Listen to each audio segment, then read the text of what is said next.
Assalamualaikum warahmatullahi wabarakatuh. Bismillah, alhamdulillah, wassalatu wassalamu ala rasulillah, la hawla wa la quwata illa billah, amma ba'd.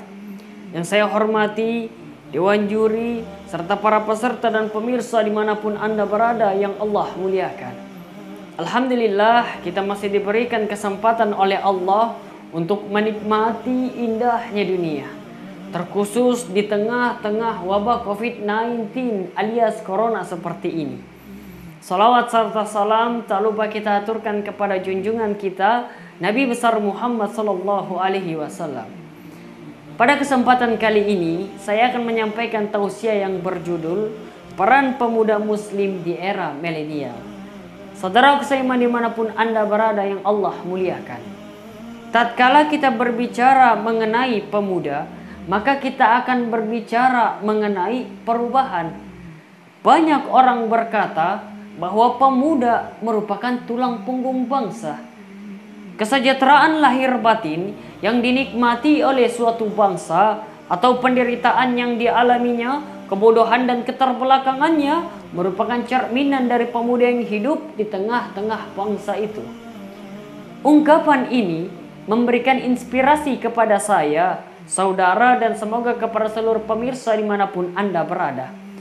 Jikalau kita ingin memiliki masyarakat yang damai, ingin memiliki masyarakat yang bermartabat, berkualitas, sehingga menghantarkan kita memiliki bangsa yang santosa, maka kita harus melangkah menjadi pemuda-pemudi yang lebih baik, penerus bangsa yang lebih baik.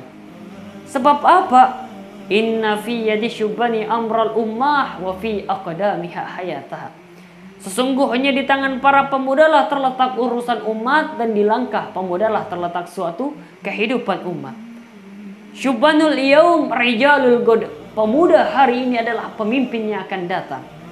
Bahkan dalam sebuah bahasa Inggris dikatakan pemuda merupakan agent of change. Mohon maaf kalau bahasa Inggrisnya salah. Pemuda merupakan agen perubahan, yang bermakna pemuda merupakan penentu maju atau mundurnya suatu negara. Bahkan nasib dari suatu bangsa, masa depan bangsa dapat dilihat dari bagaimana nasib para generasi dan penerusnya di zaman sekarang. Oleh karena itu Umar bin Khattab radhiyallahu anhu pernah berkata di hadapan rakyatnya, barang siapa yang ingin menggenggam nasib suatu bangsa, maka genggamlah para pemudanya. Ungkapan tersebut mengisyaratkan kepada kita bahwa pemuda harus dididik dan dibina serta ditata sedemikian rupa agar menghasilkan pemuda yang berwibawa, berkualitas SDM-nya, serta mampu berkarya dalam membangun bangsa. Dan Allah Subhanahu wa taala telah mengingatkan kita di dalam surah An-Nisa ayat 9. Allah berfirman, A'udzubillahi minasyaitonirrajim, falyakhsharul ladzina law tara min khalfihim dzurriyyatan dhi'afan khafu 'alaihim. Dan hendaklah kalian takut meninggalkan generasi penerus yang lemah fisik, lemah mental, lemah harta, lemah semangat hidup, dan terkhususnya adalah lemah akhlak. Karena kalau kita perhatikan di negeri kita ini, kita tidak kekurangan pemuda-pemudi yang cerdas, pintar, inovatif, dan kreatif. Karena banyak pemuda-pemudi yang cerdas, kreatif, inovatif, yang berilmu, tetapi hobinya adalah mabuk-mabukan. Hobinya bermain game. Ketika asik bermain game, mereka lupa dengan lingkungan sekitar. Bahkan ketika orang tua mereka memanggil, tidak cukup hanya untuk sekali panggilan, 2 panggilan, 3 panggilan, tidak cukup. Bahkan mereka pura-pura tidak mendengar orang tuanya memanggil karena asyik bermain game. Banyak pemuda-pemudi kita yang berilmu, tapi ilmunya hanya untuk membodohi orang lain, menjatuhkan orang lain, bahkan merendahkan orang lain. Dan yang kita harapkan adalah pemuda-pemudi yang cerdas, baik mental, spiritual maupun intelektual.